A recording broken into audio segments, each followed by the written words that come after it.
오늘 이 시간에는 그의 말을 들으라 라는 제목을 가지고 본문 말씀이 마태복음 11장 1절, 누가복음 9장 35절, 그리고 누가복음 24장 49절 말씀을 통해서 하나님께서 저와 여러분에게 주신 말씀을 함께 나누는 시간 갖도록 하겠습니다. 제가 이렇게 본문 말씀을 세 개로 한 이유는 오스왈드 챔버스 목사님의 그 흐름을 정확하게 따라가기 위해서 오늘은 그 목사님의 묵상에 대해서 제가 좀 설명해드리는, 그리고 그곳에서 임하시는 그런 하나님의 말씀을 나누는 시간을 갖도록 하겠습니다. 먼저 마태복음 11장 1절 말씀을 읽어보도록 하겠습니다. 예수께서 12 제자에게 명하기를 마치시고 이에 그들의 여러 동네에서 가르치시며 전도하시려고 거기를 떠나 가시니라, 이렇게 말씀하셨습니다. 이 말씀을 평범하게 보면은 그냥 12 제자에게 이렇게 말하기를 마치시고 그 다음에 여러 동네에서 가르치시며 전도하시려고 거길 떠나가셨다, 이런 말씀으로 우리가 그냥 볼 수가 있습니다. 그런데 여기서 우리가 살펴볼 것은 뭐냐면 이에 그들의 여러 동네에서라는 말씀입니다. 그들의 여러 동네라는 말입니다. 누구의 여러 동네일까요? 문맥상으로 봤을 때 12 제자의 여러 동네인 것을 우리가 알 수가 있습니다. 예수님께서 왜 12 제자의 여러 동네에서 가르치시고 전도하시려고 거기를 떠나가셨을까요? 이곳에는 예수님의 사랑과 예수님의 계획이 담겨 있습니다. 그 전에 이게 11절 1절 말씀이기 때문에 10장 마지막 부분의 말씀을 보면은 마태복음 10장 37절 말씀 보도록 하겠습니다. 아버지나 어머니를 나보다 더 사랑하는 자는 내게 합당하지 아니하고 아들이나 딸을 나보다 더 사랑하는 자도 내게 합당하지 아니하며, 이 전의 말씀에는 결국 예수님께서 말씀하시는 것은 너희가 가족을 내려놔야 된다, 이런 말씀을 하시는 것입니다.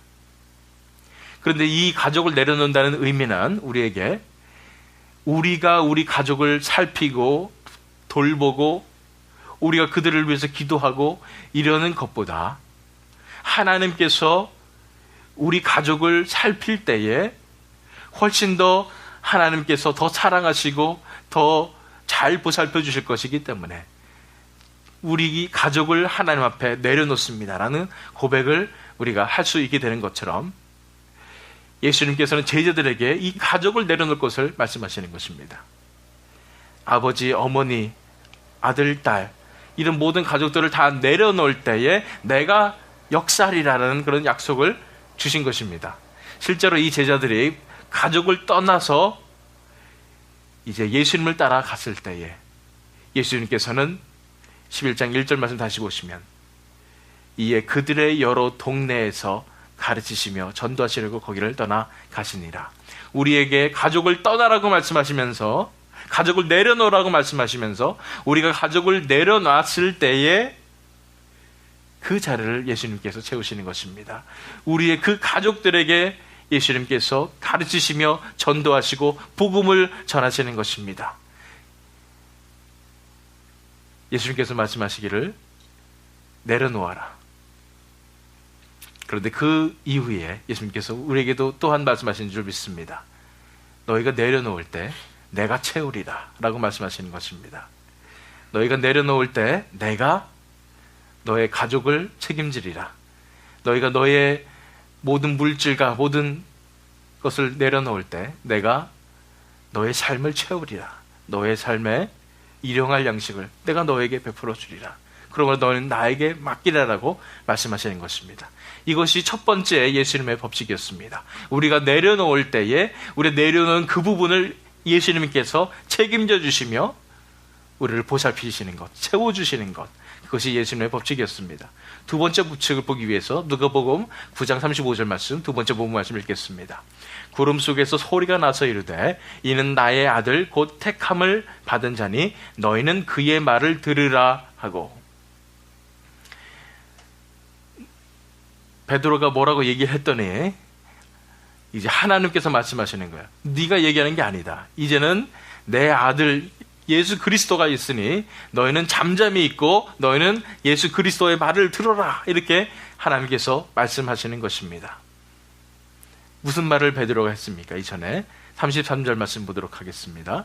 두 사람이 떠날 때에 베드로가 예수께 여짜오되 주여 우리가 여기 있는 것이 좋사오니 우리가 초막 셋을 쥐때 하나는 주를 위하여 하나는 모세를 위하여 하나는 엘리야를 위하여 하사이다 하되 자기가 하는 말을 자기도 알지 못하더라.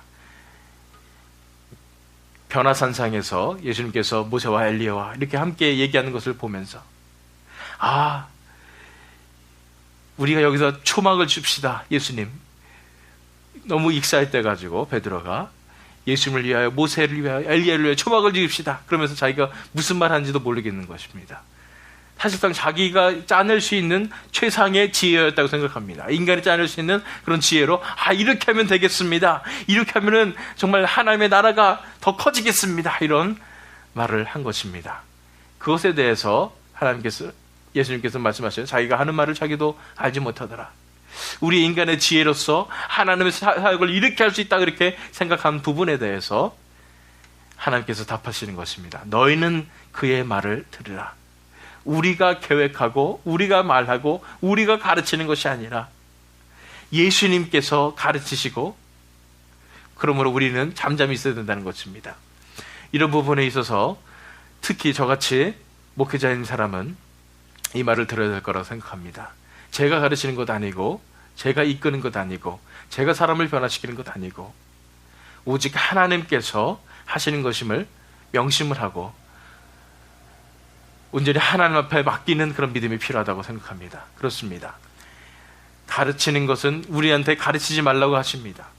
가만히 있으라고 말을 하지 말라고 말씀하십니다. 우리의 알량한 생각대로 계획을 세우지 말라고 말씀하십니다. 그러면서 그 자리를 예수님께서 채우기를 원하시는 것입니다. 이것이 두 번째 예수님의 법칙이었습니다. 세 번째를 보기 위해서 누가복음 24장 49절 말씀 보겠습니다. 볼지어다 내가 내 아버지께서 약속하신 것을 너희에게 보내리니 너희는 위로부터 능력으로 입혀질 때까지 이 성에 머물라 하시니라. 이 말씀은 예수님께서 이제 하늘로 다시 올라가시기 전에 하시는 말씀입니다. 너희는 위로부터 능력으로 입혀질 때까지 이 성에 머물라 하시니라. 이제 예수님께서 올라가시니까 이제는 너희가 알아서 해야 되기 때문에 너희가 이 계획을 세우고 저 계획을 세우고 이렇게 열심히 준비해가지고 이 하나님의 나라를 확장하여라 하는 것이 아니라 예수께서 하신 말씀은 너희는 위로부터 능력으로 입혀질 때까지 이 성에 머물며 기다리라고 말씀하시는 것입니다. 예수님께서 말씀하시는 것은 기다리라고 말씀하신 것입니다. 사도행전 1장 8절 말씀에 오직 성령이 너희에게 임하시면 너희가 권능을 받고 예루살렘과 온 유대와 사마리아와 땅끝까지 이르러 내 증인이 되리라 하시니라. 그래서 어떤 일이 일어났습니까? 기다렸을 때에 우리한테 일을 하지 말라고 우리한테 기다리라고 말씀하시는 것입니다. 우리한테 기다릴 때 우리가 기다리게 될 때에 하나님께서 역사하시는 것입니다. 하나님께서 대신 일하시는 것입니다. 그래서 그들이 기다렸을 때 마가의 다락방에서 기다렸을 때 성령이 임하셔서 오순절에 성령의 놀라운 사건이 일어나서 이제 이 세상에 정말 하나님의 영광이 드러나는 진정한 첫 번째 부흥이 일어나며 이제 온 땅에 예수 그리스도의 복음이 전파되는 그런 사건이 일어나게 된 것입니다. 그렇기 때문에 우리에게 말씀하시는 것은 기다리라. 내가 일하리라. 이렇게 말씀하시는 것입니다. 예수님의 법칙 세 번째는 우리가 기다리면 예수님께서 일하신다는 것입니다. 이 세 가지의 법칙을 보면서 저와 여러분에게 또한 이 교회에게 월러크릭 하나 교회에게 주시는 말씀이라고 저는 믿습니다. 우리가 사실은 이 교회 이전 준비를 하면서 굉장히 바쁘게 특히 제가 바쁘고 힘들게 지내면서 제 마음 가운데 저도 모르게 이러한 뭔가 해보려고 하는 이런 마음과 또는 제 나름대로의 계획을 세우는 이런 부분들에 대해서 제가 마음 가운데 욕심이 있었고 또 뭐 할 수 있다는 그런 자신감이 생겼던 것 같습니다. 이런 부분에 대해서 하나님께서 지금 현재 저를 다루시면서 저의 연약한 모습을 보게 하시면서 본성을 보게 하시면서 하나님께서 말씀해 주시는 것 같습니다. 하나님께서 이 시간 말씀해 주시는 것은 잠잠하라 말씀하시는 것입니다. 기다리라 말씀하시는 것입니다. 내가 일할 때까지 너는 기다리라. 분명히 나는 일할 텐데 너는 기다리라 말씀하시는 것입니다. 초대교회 성도들이 성령이 오시기 전까지 마가의 다락방에서 기다린 것처럼 저와 여러분에게 하나님께서 이곳을 마가의 다락방 삼아서 기도하며 기다리기를 원하십니다. 왜냐하면 하나님께서 일하셔야 되기 때문입니다. 하나님께서 가르치시고 하나님께서 역사하셔야 되기 때문입니다. 그렇기 때문에 우리가 할 일은 무엇입니까? 이사에서 46장 10절 말씀처럼 이르시기를 너희는 가만히 있어 내가 하나님됨을 알지어다. 내가 문나라 중에서 높임을 받으리라. 내가 세계 중에서 높임을 받으리라 하시도다.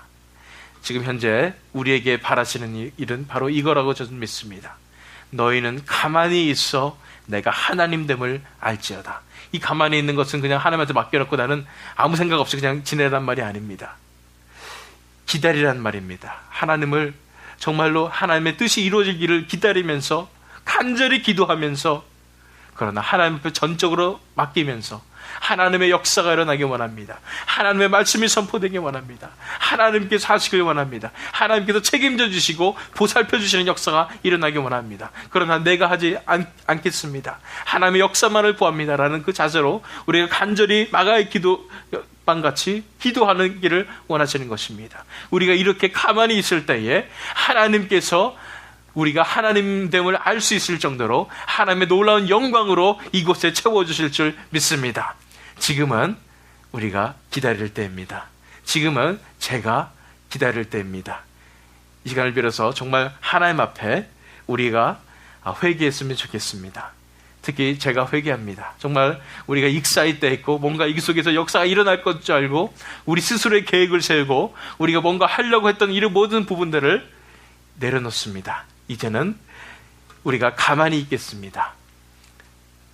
가만히 기도하겠습니다. 하나님의 역사를 기대하며 기도하겠습니다. 그러나 하나님께서 분명히 역사해 주실 것이라는 것을 믿음으로 감격함으로 담대히 기도하며 기다리겠습니다. 하나님께서만 주실 수 있는 그 평안 가운데 거하겠습니다.